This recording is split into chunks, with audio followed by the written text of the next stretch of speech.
Am I the a-hole for telling my deadbeat dad I don't care about him or his family in front of his kids? My dad abandoned me when I, 16 male, was 2. But I remember what it was like without him and how crappy life was when he was dodging child support. The only reason he started paying was because his license got suspended and he was screwed without it. I think I was 7 when we started getting that money and he had to pay the backdated support too. When I was 10, I had to take a DNA test because he questioned whether I was really his or not.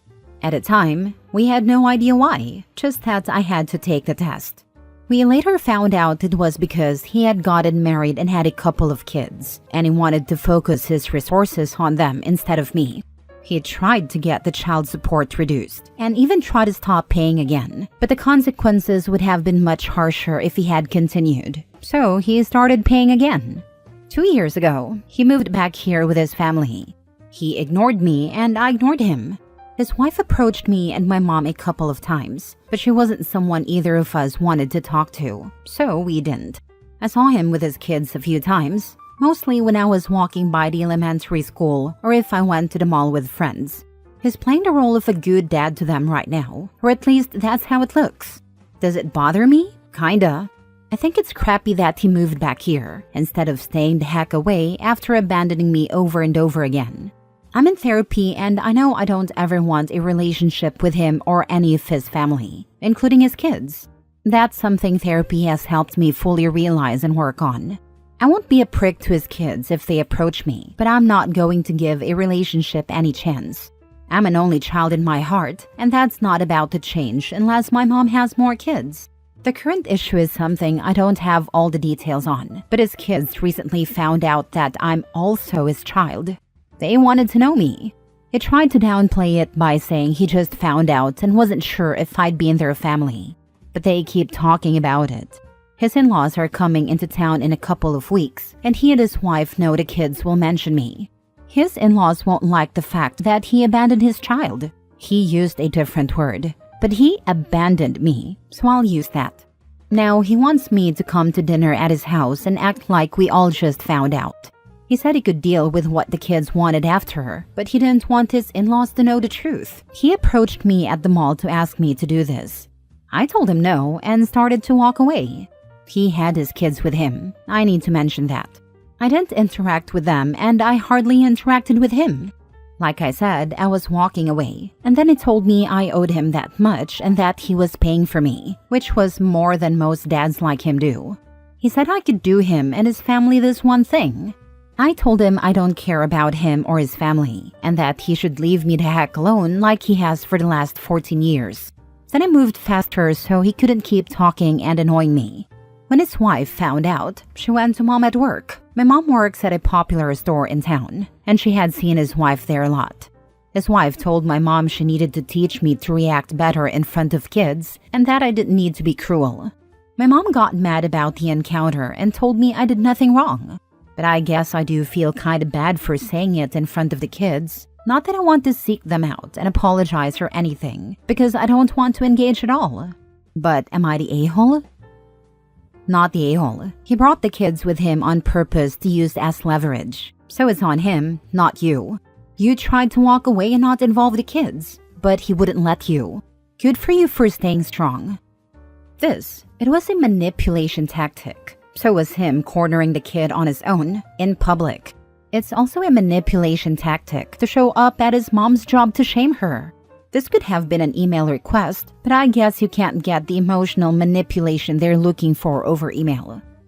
I think you should go, say hello to the in-laws, and tell them that he's a deadbeat who abandoned and neglected you for 14 years, and that you're only there because he demanded you be there to make him look good. Then turn to him and tell him he's a pathetic excuse for a human being and that there couldn't be a worse father. Then leave. Full nuclear. I endorse this, but feel like it will do more damage than good for OP. Not the a-hole. Your dad abandoned you, dodged child support, questioned whether you were even his kid, and only started paying when legally forced to. Now he wants you to lie for his convenience? Absolutely not. You don't owe him or his family anything, and his entitlement is ridiculous. The fact that he said you owe him because he paid child support Something he was legally and morally obligated to do just proves how little he actually cares. As for his kids, yeah, it sucks that they had to hear that. But that's on him, not you. He made those choices, and now he has to deal with the consequences. You were put in an unfair situation and just spoke the truth. You don't have to play nice for a man who abandoned you. Next story. Am I the a-hole for refusing to babysit my half-siblings and telling my dad I'm not his backup mom? For context, my 19 female parents divorced when I was 12 because my dad cheated on my mom with a younger woman, Emily, now 31 female. It was a messy, ugly divorce, and my relationship with my dad has been strained ever since. He married Emily pretty quickly, and they now have 3 kids under 5. Ever since the kids were born, he has been constantly asking me to help out with babysitting. I live with my mom and go to college full-time while working part-time to cover my expenses. Despite that, my dad calls me almost every week, begging me to come over and bond with my siblings by babysitting. He says Emily is overwhelmed and needs a break. I honestly don't care. I never wanted siblings, and I'm still not over the fact that his affair blew up our family. I've told him I'm busy with school and work, but he keeps guilt-tripping me, saying things like, family takes care of family. Last weekend, he called again, practically demanding I babysit because Emily had a mental breakdown. I lost it. I told him, I'm not your backup mom. You chose to have more kids, and that's not my responsibility. He got quiet and then said, I thought you were more mature than this, before hanging up on me. Now, both he and Emily have been sending me messages, calling me selfish and saying that I'm abandoning my family. My grandma even chimed in, saying I should help my father in his time of need. But I feel like he's just trying to dump his problems on me because he made bad choices. My mom thinks I did the right thing, but now half my family is mad at me. Am I the a-hole for refusing to help and saying what I did? Not the a-hole. When Emily tells you that you're selfish for abandoning your family, you can tell her not nearly as selfish as you and my dad were for breaking up my family by lying, cheating, and having an affair. She's got some nerve. Oh, and Dad, Grandma just volunteered to look after the children because she believes family should help in times of need. Came here to say this, he has some nerve lecturing you on family responsibility. I would tell him that he learned how to treat family from him. He needs to be forced to his own bad choices. Seriously? He says family takes care of family, while he blew up his entire family by cheating? Don't be their little Cinderella. You have no obligation. I have a dad who tried to guilt-trip me into taking care of all their animals, while he and his new family went on several vacations, and I was not once asked to join, not even if I paid for myself. When I finally mustered up the courage to say no, he threatened to euthanize my favorite dog. I called my therapist and had an emergency meeting, and she told me to stand my ground. So I did. He did not go through with it, but he cut contact with me for several years as punishment. Not the a-hole, obviously. People say family first can buzz right off. He cut contact. Was it a punishment or a relief? In hindsight, it was a relief. It really showed how little he cared, and that made it easier to keep away when, a few years later, he was left by his wife and came crawling back like nothing had happened. Lol. Next story. Am I the a-hole for telling my sister-in-law to get over herself and stop trying to one-up us? My 29 female wife, 27 female, and her sister, 30 female, got pregnant around the same time. The babies are the first of a new generation on their side of the family, so everyone was excited. Sister-in-law was further along, but my wife ended up giving birth at 32 weeks. Plus, she had some complications that kept her hospitalized. My nephew was born 2 weeks later at full term. Apparently, sister-in-law resented having her thunder stolen and felt like she and her new baby weren't getting enough attention. She keeps making these comments like she's trying to one-up us. First, she said how sorry she was that my wife missed the golden hour because they had to take our son to the NICU. This upset my wife, since during her hospitalization, she was often too sick to visit the NICU, and she already feels terrible about missing skin-to-skin contact in those first few weeks. After we started bringing our son to family gatherings, sister-in-law started comparing the boys, saying how much bigger and more alert her son looked compared to ours, and how he had hit more milestones. Last weekend, we had lunch at my in-laws. My wife and I were excited to tell everyone that our son laughed for the first time earlier that day, 3.5 months old. Mother-in-law and father-in-law were having a good time watching the video when sister-in-law made another comment about how her son did that a month ago. I don't know why, but that was the last straw. I had just about had it. I told sister-in-law that she's pathetic for trying to one-up a freaking baby, that her full-term son wasn't special for being more developed than a preemie, that she should get the heck over not giving birth to the first grandbaby. Needless to say, this ruined lunch, and my wife's family is mad. I admit I was harsh with my words and tone, and this was the first time I had confronted her family like this. Up until now, we had each handled our own relatives, but these comments upset my wife and ticked me off. So am I the a-hole for being so harsh and not staying in my lane?